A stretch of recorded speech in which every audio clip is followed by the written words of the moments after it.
नमस्कार, मैं डॉक्टर अर्चना निरुला हूँ और आपका स्वागत है हमारे चैनल डॉक्टर अर्चना निरुला आपकी अपनी गायनी। कई बारी आप में से कई महिलाओं को हेवी ब्लीडिंग के लिए डॉक्टर मेरिना की सलाह देते हैं। इसलिए इस वीडियो में हम समझते हैं कि मेरिना क्या है।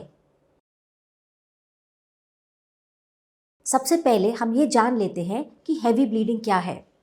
कई बारी ऐसा होता है कि आपको 4 या 5 दिन से ज़्यादा ब्लीडिंग हो रही है। आप दिन में 3 या 4 पैड से ज़्यादा इस्तेमाल कर रहे हैं और आप ये सोचते हैं कि अच्छी बात है, यूट्रस की सफाई हो रही है, पर यह बात बिल्कुल गलत है। हेवी ब्लीडिंग एक परेशानी है जिसकी वजह से आपको चक्कर आ सकते हैं, आपको खून की कमी हो सकती है, आपको घबराहट और थकावट हो सकती है और कई बारी हार्ट फेलियर भी बन सकता है। इसलिए आज इस वीडियो के माध्यम से समझते हैं कि मेरिना क्या है, इसको कब लगाया जाता है, इसके क्या साइड इफ़ेक्ट्स हैं, इसे कैसे लगाया जाता है। बट इससे पहले अगर आपने हमारा चैनल सब्सक्राइब नहीं किया है तो ज़रूर करिए, बेल आइकन दबाइए ताकि हमारे चैनल द्वारा बनाए गए नए नए वीडियोस की नोटिफिकेशन आपको सबसे पहले मिले। अगर आपको हेवी ब्लीडिंग होती है तो आपको तुरंत अपनी गायनेकोलॉजिस्ट के पास जाकर कंसल्टेशन लेनी चाहिए। डॉक्टर क्या करेंगे? डॉक्टर आपका एक तो अल्ट्रासाउंड करेंगे और दूसरा आपकी खून की जांच करेंगे। अल्ट्रासाउंड क्यों किया जाता है? क्योंकि कई बारी हेवी ब्लीडिंग यूट्रस के अंदर कोई फाइब्रॉइड या गांठ के कारण हो सकती है, कोई सिस्ट के कारण हो सकती है, कई बारी यूट्रस के अंदर की परत में भी कुछ परेशानी होती है। दूसरा, डॉक्टर आपके ब्लड टेस्ट करेंगे। ब्लड टेस्ट कौन से करेंगे? आपका कंप्लीट ब्लड काउंट हो सकता है, थायराइड हार्मोन का टेस्ट होता है, इसके अलावा फीमेल सेक्स हार्मोन्स के भी टेस्ट किए जाते हैं जैसे FSH, LH, prolactin, oestrogen, progesterone. Hormonal imbalance की वजह से भी हेवी ब्लीडिंग होती है, इसलिए डॉक्टर हार्मोन के टेस्ट करवाते हैं। इस टेस्ट में कौन सा अल्ट्रासाउंड किया जाता है? इस टेस्ट में अल्ट्रासाउंड टीवीएस किया जाता है, जिसमें जो अल्ट्रासाउंड का प्रोब होता है उसको आपके वजाइना यानी आपकी योनि के माध्यम से यूट्रस तक पहुंचाया जाता है ताकि यूट्रस के ओवरी के अंदर की चीज़ें देखी जाए। यूट्रस में हम क्या देखते हैं? नॉर्मल में देखा जाता है कि यूट्रस का जो साइज़ होता है वो 6 to 8 सेंटीमीटर का होता है। अगर यूट्रस इससे ज़्यादा बड़ा होता है यानी 10 से 12 सेंटीमीटर का होता है तब हम उसको बल्की यूट्रस कहते हैं। और ये क्यों होता है? कई बारी ये एडेनोमायोसिस की वजह से होता है, एंडोमेट्रियोसिस की वजह से होता है या गांठन या फाइब्रॉइड की वजह से होता है। इस अल्ट्रासाउंड से हम बच्चेदानी की परत को भी देखते हैं। कई बारी बच्चेदानी की परत जो होती है वो काफ़ी मोटी होती है, जो हार्मोनल इम्बैलेंस का लक्षण होता है।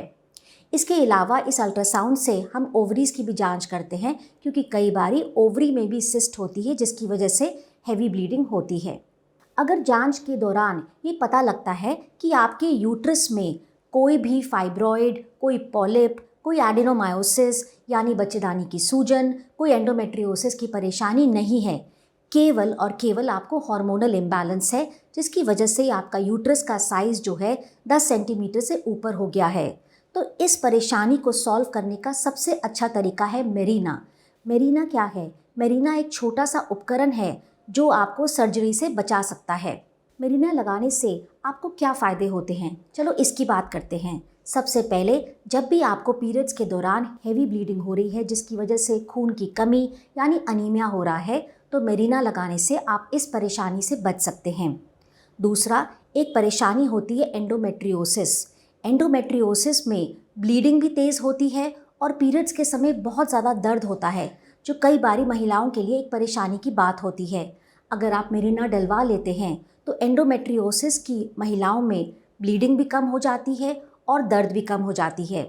तीसरा, जैसे कि मैंने बताया कि हार्मोनल इम्बैलेंस के कारण भी हेवी ब्लीडिंग होती है क्योंकि हार्मोन्स जो है यूट्रस की परत के ऊपर असर करते हैं। इसे हम एंडोमेट्रियल हाइपरप्लेसिया कहते हैं और इस समय भी मेरिना बहुत ही फ़ायदेमंद होता है। अब हम बात करते हैं कि मेरिना कैसा दिखता है और इसे कैसे लगाया जाता है। मेरिना, जैसे मैंने बताया, एक छोटा सा उपकरण है। ये कॉपर टी की तरह लगता है, बट ये कॉपर टी नहीं है क्योंकि इसके अंदर दवा होती है जो एक प्रोजेस्टेरॉन डेरिवेटिव होता है, जिसकी वजह से आपको हेवी ब्लीडिंग की परेशानी में रिलीफ मिलता है। मेरिना को कब लगाया जाता है? ये पीरियड्स के 7वें और 8वें दिन लगाया जाता है और इसको लगाने के लिए आपको 10 से 15 मिनट का टाइम लगता है टोटल में, यानी कि आपको कोई दर्द नहीं होती, कोई एनेस्थीसिया या बेहोशी की भी ज़रूरत नहीं होती है। मेरिना को लगाते समय हमें ये ध्यान देना है और हमारी डॉक्टरी सलाह को मानना है कि आपको बच्चेदानी के अंदर कोई इन्फेक्शन नहीं होना चाहिए। मेरिना जो होता है वो 5 साल के लिए डला जाता है। इसका मतलब है आप एक बारी मेरिना डलवा लें, आपको सूट कर जाए तो 5 साल के लिए आप इस प्रॉब्लम से बच सकते हैं।